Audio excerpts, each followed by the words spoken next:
All right, we're here with U.S. Combat Sports here with Erik Koch, #1 featherweight contender in the world. How's that sound? Sounds good, man. It's not going to be what I want until after October 13th. New champ at 145. So the first, the fight after you got announced originally, got pushed back. Now it's on again.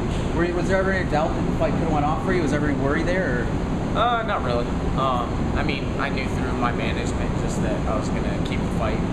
It was kind of one of those things they asked me when nobody else would step up to do it. So it was kind of like, scratch our back, scratch yours. So they didn't take it away from me, and I'm very thankful to UFC for still giving me the opportunity. Well, how do you feel about the fight moving from Canada back to Brazil? It's the same for me, man. A fight's a fight, man. It doesn't matter where it happens. I mean, the crowd's going to be nuts. He's obviously the hometown favorite, but a fight's a fight to me. So I'm just going to go there and do my job. Ever been to Brazil before? Never been to Brazil. I'm actually pretty excited. It'd be like a little vacation for me. So coming into this one, Jose's on the highest platform right now. People saying pound for pound. When you watch him, what do you see out of Aldo when you watch him fight? I mean, he's a dominant champion for a reason. I just think I'm the guy to take him out. I think he hasn't fought anybody like me. He hasn't fought somebody that's not afraid to stand with him, and I think that's what makes it a very interesting fight. You've seen him demolish people, but it seems like everybody's afraid of him. They're afraid to engage, and I say people more try to survive against Aldo than they try to actually finish him. And it's one of those things where we're both finishers. We both like to go in there and get the knockout. So definitely going to be a different fight. It's going to be a different fight than he's used to. You have a prediction for the fight? I want to stop it in the second or third. I want to stop it. I don't want it to go to decision. So I'll take any round stoppage. We'll say that. We're not going to get too big. For anyone, maybe the casual fan that doesn't know Erik Koch that well, what type of stuff, in your own mind, do you bring to the table? What are your strengths?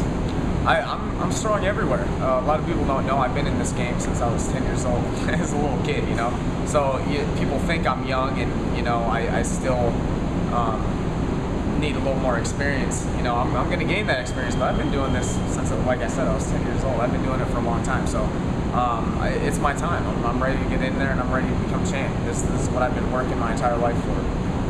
I know we talked before how big it was, with Keone when you started out and everything. How awesome is it when you look now from where you started with your brother and now where you're at now on the verge of a title shot?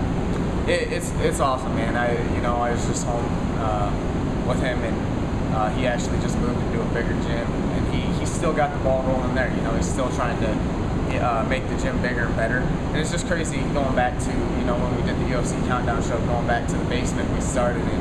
And I can go back like it was yesterday.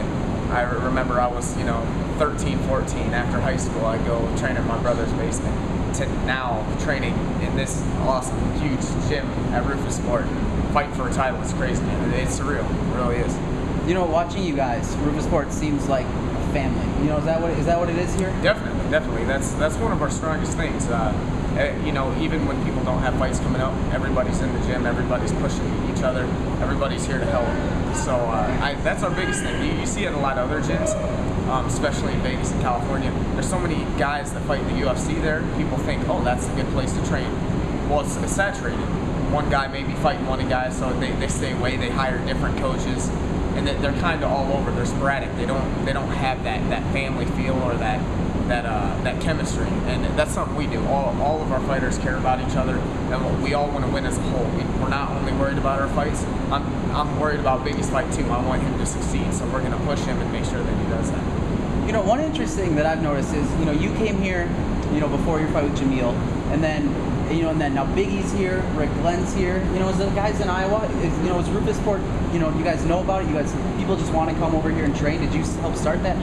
Well, with Rick knew that I came up here, and I'm not sure if that, steered him this way. But he came up, and Biggie came up, and I became good friends with Biggie when they came and visited, and they all came up. So, it may be, it may not be. It's just the gym to beat, man, in the Midwest. It really is. We got a good thing going on here, and I always love having my Iowa boys here, So I don't mind. I just think it's the chemistry here. Anybody that comes here realizes that we are family, and it's a good environment, not only to train but to live. We all kick it, we all chill. Me and Biggie live half a block down from here, right next to the fighter apartment, and we're at the fighter apartment more than we are our house. So, well, we're family, man. We do everything together. Awesome. Last question. You know, you're going to be headlining a pay-per-view. Why should people buy that pay-per-view? What are they going to see? You should buy this pay-per-view because you got two of the best, most exciting strikers that are knockout artists fighting each other. And I've never seen a fight like that be a boring fight. So check it out, October 13th. Erik, thanks for your time, man. Thanks.